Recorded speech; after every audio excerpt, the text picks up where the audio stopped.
Hello my dear student, today we are going to solve a question from the model paper related to the chapter on surface area and volume, and I am sure you will learn it well along with me. Okay, the question is, a vessel is in the form of an inverted cone. Its height is 8 cm and the radius is 5 cm. The vessel is filled with water up to brim, and when 100 liters short of same size are dropped in it, 1/4 of water from the vessel flow out. Find the radius and volume of each lead shot. Okay, ಈ ಒಂದು ಕ್ವಶನನ್ನು ನಾವು ಅರ್ಥ ಮಾಡ್ಕೊಳ್ಳೋದಾದರೆ ಏನಿದೆ ಈ ಕ್ವಶನಲ್ಲಿ ಅಂತ ಅಂದರೆ ಮಕ್ಕಳ, ಒಂದು ಪಾತ್ರೆಯಲ್ಲಿ ಏನಾಗಿದೆ, ಈಗ ಒಂದು ವೆಸಲ್, ಅದೊಂದು ಪಾತ್ರೆ, ಅದನ್ನು ತಲೆಕೆಳಕಾಗಿ ಮಾಡಿದ್ದಾರೆ. ಇನ್ವರ್ಟೆಡ್ ಕೋನ್, ತಲೆಕೆಳಕಾದ ಶಂಕುವಿನ ಆಕಾರದಲ್ಲಿದೆ ಅಂತ ಹೇಳಿದ್ದಾರೆ. ಅದರ ಹೈಟ್ ಬಂದು ನನಗೆ 8 ಸೆಂಟಿಮೀಟರ್, ಟೋಟಲ್ ಹೈಟ್ ಬಂದು 8 ಸೆಂಟಿಮೀಟರ್ ಅಂತ ಕೊಟ್ಟಿದ್ದಾರೆ. ದೆನ್ ರೇಡಿಯಸ್ ಬಂದು 5 ಸೆಂಟಿಮೀಟರ್ ಅಂತ ಕೊಟ್ಟಿದ್ದಾರೆ. ಸೊ ಇದರಲ್ಲಿ ಈ ಒಂದು ವೆಸಲಲ್ಲಿ ಪೂರ್ತಿಯಾಗಿ ನೀರನ್ನು ಫಿಲ್ ಮಾಡಿದ್ದಾರೆ. ಈ ನೀರನ್ನು ಫಿಲ್ ಮಾಡಿರುವಾಗ 100 ಲೆಡ್ ಶಾಟನ್ನು ನಾವು ಆ ಒಂದು ಕೋನ್ ಒಳಗಡೆ ಫಿಲ್ ಮಾಡ್ತಿದ್ದಾಗ ಸ್ವಲ್ಪ ಪ್ರಮಾಣದಲ್ಲಿ ನೀರು ಮತ್ತೇನಾಗುತ್ತೆ, ಹೊರ ಚೆಲ್ಲುತ್ತೆ. ಎಷ್ಟು ಹೊರ ಚೆಲ್ಲುತ್ತೆ ಅಂದರೆ 1/4 ಅಷ್ಟು ಏನಾಗುತ್ತೆ, ನೀರು ಹೊರಗಡೆ ಚೆಲ್ಲುತ್ತೆ. ಸೊ ಹಾಗಾದರೆ ಇಲ್ಲಿ ನಾವೇನನ್ನು ಫೈಂಡ್ ಔಟ್ ಮಾಡ್ಕೋಬೇಕು ಅಂತ ಅಂದರೆ, ಇಲ್ಲಿ ಕಾಣಿಸ್ತಾ ಇದೆಯಲ್ವ, ಈ ಲೆಡ್ ಶಾಟ್ನ ರೇಡಿಯಸ್ನ ಫೈಂಡ್ ಔಟ್ ಮಾಡ್ಕೋಬೇಕು, ಮತ್ತು ಈ ಲೆಡ್ ಶಾಟ್ನ ವಾಲ್ಯೂಮ್ನ ನಾವು ಈಗ ಫೈಂಡ್ ಔಟ್ ಮಾಡ್ಕೊತಾ ಇದ್ದೀವಿ. ಸೊ ಅಲ್ಲಿ ಕೇಳಿದ್ದಾರೆ, find the radius and volume of each lead shot. So question ನಿಮಗೆ ಅರ್ಥ ಆಗಿರೋದಾದರೆ, ಗಿವನ್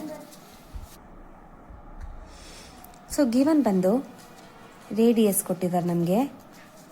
ರೇಡಿಯಸ್ ಬಂದು 5 ಸೆಂಟಿಮೀಟರ್. ದೆನ್ ಟೋಟಲ್ ಹೈಟ್ ಬಂದು 8 ಸೆಂಟಿಮೀಟರ್. ಅಲ್ಲದೆ ನಮ್ಗೆ ಏನು ಕೊಟ್ಟಿದ್ದಾರೆ, ವಾಲ್ಯೂಮ್ ಆಫ್ ಏನೇನ ಫೈಂಡ್ ಔಟ್ ಮಾಡಬೇಕು, volume of water displaced. Volume of water displaced ನಾವು ಏನನ್ನು ಹಾಕ್ತಾ ಇದ್ದೀವಿ ಇಲ್ಲಿ, 100 ಸ್ಪಿಯರ್ಸನ್ನು, ಲೆಡ್ ಶಾಟ್ಸ್ನ ಇದರೊಳಗಡೆ ಹಾಕಿದಾಗ ಸಮ್ ವಾಟರ್ ಏನಾಗುತ್ತೆ, ಇಲ್ಲಿ ಹೊರಗಡೆ ಚೆಲ್ತಾ ಇದೆ. ಸೊ ಈಗ ನಾವೇನೇನ ಫೈಂಡ್ ಔಟ್ ಮಾಡಬೇಕು, first volume of water displaced, ಎಷ್ಟು ವಾಟರ್ ಹೊರಗಡೆ ಚೆಲ್ತಾ ಇದೆ. ಸೊ ಅದನ್ನು ನಾವೀಗ ಫೈಂಡ್ ಔಟ್ ಮಾಡ್ಕೊಳ್ಳೋದಾದರೆ, ನನಗಿಲ್ಲಿ ಏನಾಗಿದೆ, volume of 100 lead shots, volume of 100 lead shots equal to 1/4 of ಏನಕ್ಕೆ ಈಕ್ವಲ್ ಆಗುತ್ತೆ, ವಾಲ್ಯೂಮ್ ಆಫ್ ಕೋನ್ಗೆ ಈಕ್ವಲ್ ಆಗುತ್ತೆ. Volume of 100 lead shots equal to 1/4 of volume of ಕೋನ್ಗೆ ಈಕ್ವಲ್ ಆಗುತ್ತೆ. So therefore volume of 100 lead shot ಯಾವ ರೀತಿಯಾಗಿ ಕಾಣಿಸ್ತಾ ಇದೆ ನಮಗಿದು, ನಥಿಂಗ್ ಬಟ್ ಸ್ಪಿಯರ್ ಇಲ್ಲದೆ, ಹೌದಲ್ವಾ. ಸೊ ಹಾಗಿದ್ರೆ ನನಗೆ ಸ್ಪಿಯರ್ದು ವಾಲ್ಯೂಮ್ ಫೈಂಡ್ ಔಟ್ ಮಾಡೋ ಅಂತ ಫಾರ್ಮುಲಾ ಗೊತ್ತಿದೆ, ಏನು 100 ಇದೆಯಲ್ಲ. ಸೊ ಹಾಗಾಗಿ 100 ಹಾಗೆ ಬರ್ಕೊಳ್ಳೋಣ. ಸ್ಪಿಯರ್ದು ಏನಿದೆ ಅಲ್ಲಿ, 1/3 pi R cube, 4/3 pi R cube. 100 into 4/3 pi R cube equal 1/4. So ಇವಾಗ ಏನಾಗುತ್ತೆ, ವಾಲ್ಯೂಮ್ ಆಫ್ ಕೋನ್ ಬಂದು 1/4 into 1/3 pi R square H ಆಗುತ್ತೆ. ದೇರ್ ಫೋರ್, ಸೊ ಈಗೇನು ಮಾಡೋಣ, ಇಲ್ಲಿ ಪೈ ಗೆಟ್ ಕ್ಯಾನ್ಸಲ್, ಇನ್ನು ಉಳ್ಕೊಳ್ಳೋ ಅಂಥದ್ದು 400 divided by 3 R cube is equal to 1/4 3 12 R square. ಏನಂತ ಮಾಡ್ಕೊಳ್ಳೋಣ, ಆರ್ ಸ್ಕ್ವೇರ್ ನಮಗೆ ಇಲ್ಲಿ ಗೊತ್ತಿದೆಯಲ್ವಾ, ಎಷ್ಟಿದೆ ಇಲ್ಲಿ 5 ಇದೆ, 5 ಸ್ಕ್ವೇರ್ ಇಂಟು ಟೋಟಲ್ ಹೈಟ್ ಗೊತ್ತಿದೆ ಇಲ್ಲಿ ಎಷ್ಟಿದೆ 8 ಬರ್ಕೊಳ್ತಾ ಇದ್ದೀನಿ. Then 400 divided by 3 R cube equal 1/12 into 25 into 8. 5 square means 25 ಆಯಿತು.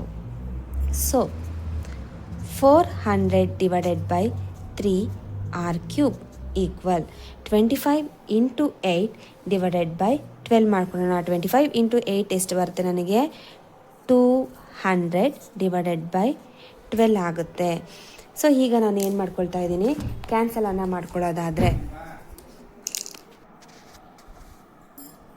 3 1s 3 4s ಕ್ಯಾನ್ಸಲ್ ಆಗುತ್ತೆ.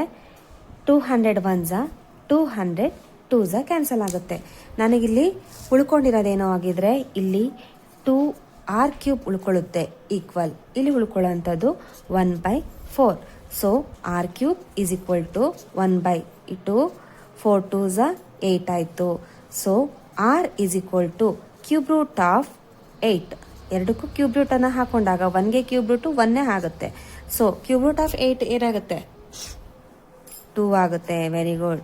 ದೇರ್ ಫೋರ್ 1/2 ನಾವೇನಂತ ಬರ್ಕೋಬೋದು 0.5 ಸೆಂಟಿಮೀಟರ್ ಆಗಿದ್ರೆ ನಮಗೆ ರೇಡಿಯಸ್ನ ಫೈಂಡ್ ಔಟ್ ಮಾಡ್ಕೊಂಡ್ವಿ. ಎಷ್ಟಿದೆ 0.5 ಸೆಂಟಿಮೀಟರ್ ಆಯಿತು.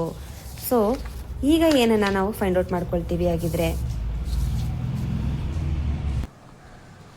ಸೊ ನಮಗಿಲ್ಲಿ radius of lead shot is 0.5 centimetre ನಾವು ಫೈಂಡ್ ಔಟ್ ಮಾಡ್ಕೊಂಡ್ವಿ. ಅಂದರೆ ಲೆಡ್ ಶಾರ್ಟ್ದು ರೇಡಿಯಸ್ನ ನಾವೀಗ ಫೈಂಡ್ ಔಟ್ ಮಾಡ್ಕೊಂಡಿದ್ದೀವಿ. ದೆನ್ ಮತ್ತೇನು ಫೈಂಡ್ ಔಟ್ ಮಾಡಬೇಕು ಅಂತ ಹೇಳಿದ್ದಾರೆ, volume of each lead shot. Volume of each lead ಶಾರ್ಟ್ನ ನಾವು ಫೈಂಡ್ ಔಟ್ ಮಾಡ್ಕೋಬೇಕು. ಅಂದರೆ ಒಂದೊಂದು ಲೆಡ್ ಶಾರ್ಟ್ನ ವಾಲ್ಯೂಮ್ನ ನಾವು ಫೈಂಡ್ ಔಟ್ ಮಾಡ್ಕೋಬೇಕು. ಸೊ ವಾಲ್ಯೂಮ್ನ ಫೈಂಡ್ ಔಟ್ ಮಾಡ್ಕೊತೀವಿ ಅಂತಾನೆ ಲೆಡ್ ಶಾರ್ಟ್ ಯಾವ ಶೇಪಲ್ಲಿದೆ ಅಂತ ಗೊತ್ತಾಗಿದೆ ನಮಗೆ, sphere. Very good. So 4/3 pi r³. So 4/3 ಹಾಗೆ ಬರ್ಕೊಳ್ಳೋಣ. ಪೈ ವ್ಯಾಲ್ಯೂ ಬಂದು 22/7, r ವ್ಯಾಲ್ಯೂ ಬಂದು ಏನು 1/2 ಹೋಲ್ ಕ್ಯೂಬ್. 4/3 ಇಂಟು 22/7 ಇಂಟು 1/2 ನಾನು ಕ್ಯೂಬ್ ಇರೋದ್ರಿಂದ 1/8 ಅಂತ ಬರ್ಕೊತಾ ಇದ್ದೀನಿ. ಇಲ್ಲಿ ನಾನು 0.5 ಅಂತ ತೊಗೊಂಡಿದ್ದೀನಿ, ಇಲ್ಲೂ 0.5 ಅಂತ ತೊಗೋಬೋದಾಗಿತ್ತು. ಬಟ್ ಡಿವೈಡ್ ಮಾಡಲಿಕ್ಕೆ ಸ್ವಲ್ಪ ಈಸಿ ಆಗಲಿ ಅಂತ ಅಂದ್ಬಿಟ್ಟು ನಾನು ಫ್ರ್ಯಾಕ್ಷನಲ್ಲೇ ಬರ್ಕೊಂಡಿದ್ದೀನಿ. ಸೊ ಹೀಗೇನು ಮಾಡೋಣ, 4 1s 4, 4 2s 8 ಕ್ಯಾನ್ಸಲ್ ಮಾಡ್ಕೊಂಡಿದ್ದೀನಿ. 2 1s ಇದು ಡಿನಾಮಿನೇಟರಲ್ಲಿದೆ, 2 11s ನ್ಯೂಮರೇಟರಲ್ಲಿದೆ. ದೆನ್ ನ್ಯೂಮರೇಟರಲ್ಲಿ ಉಳ್ಕೊಳ್ಳೋಂಥದ್ದು ಯಾವುದು 11, ಡಿನಾಮಿನೇಟರಲ್ಲಿ ಉಳ್ಕೊಳ್ಳೋಂಥದ್ದು ಯಾವುದು 7 3s 21 cm³. ಅಥವಾ 21ನಿಂದ 11ನ ನೀವು ಡಿವೈಡ್ ಮಾಡಿದ್ರೆ ನಮಗೆ ಇನ್ನು ಉಳ್ಕೊಳ್ಳೋ ಅಂಥದ್ದೆಷ್ಟು 0.523 cm³. 0.523 ಸೆಂಟಿಮೀಟರ್ ಕ್ಯೂಬ್ ಆಗುತ್ತೆ. ಸೊ ಇದು volume of each lead shot. ನಮಗೆ ಅಲ್ಲಿ ಫೈಂಡ್ ಔಟ್ ಮಾಡ್ಲಿಕ್ಕೆ ಹೇಳಿರೋದು ಅಷ್ಟೇ, ರೇಡಿಯಸ್ ಆಫ್ ಲೆಡ್ ಶಾರ್ಟ್ನ ಫೈಂಡ್ ಔಟ್ ಮಾಡ್ಲಿಕ್ಕೆ ಹೇಳಿದ್ದಾರೆ. ಫೈಂಡ್ ಔಟ್ ಮಾಡಿದ್ದೀವಿ 0.5 ಸೆಂಟಿಮೀಟರ್ ಅಥವಾ 1/2 ಅಂತನಾದ್ರು ಬರ್ಕೋಬೋದು. ದೆನ್ ಮತ್ತೊಂದು ಏನು ಹೇಳಿದರೆ, volume of each lead shot ಅದು ಏನಿಷ್ಟಿದೆ ಬಂದಿದೆ 11/21 ಸೆಂಟಿಮೀಟರ್ ಕ್ಯೂಬ್. ಅಥವಾ ಡಿವೈಡ್ ಮಾಡಿ ಬರೀತೀನಿ ಅಂದರೆ 0.523 ಸೆಂಟಿಮೀಟರ್ ಕ್ಯೂಬ್. 0.523 ಸೆಂಟಿಮೀಟರ್ ಕ್ಯೂಬ್ ಆಗುತ್ತೆ.